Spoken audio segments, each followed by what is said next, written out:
Attention à la recherche excessive de sens dans nos situations de vie, dans nos situations passées, dans nos blessures.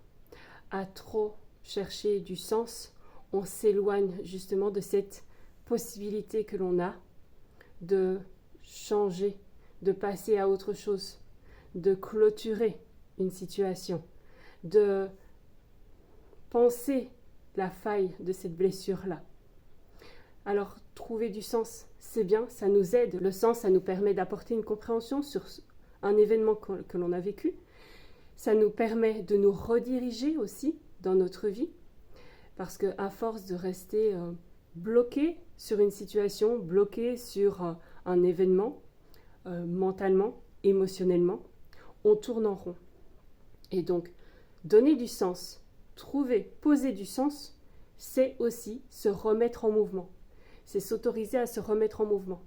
Mais parfois, dans une volonté, dans un désir de compréhension, en allant toujours un peu plus loin, en allant creuser toujours un peu plus, eh bien, on amène d'autres questionnements, mais parfois qui se retrouvent sans réponse. Et souvent, ça ne sert à rien. Parce que ça ne va pas vous permettre d'avancer. Au contraire, vous retournez en rond. Alors vouloir comprendre les choses, c'est très bien.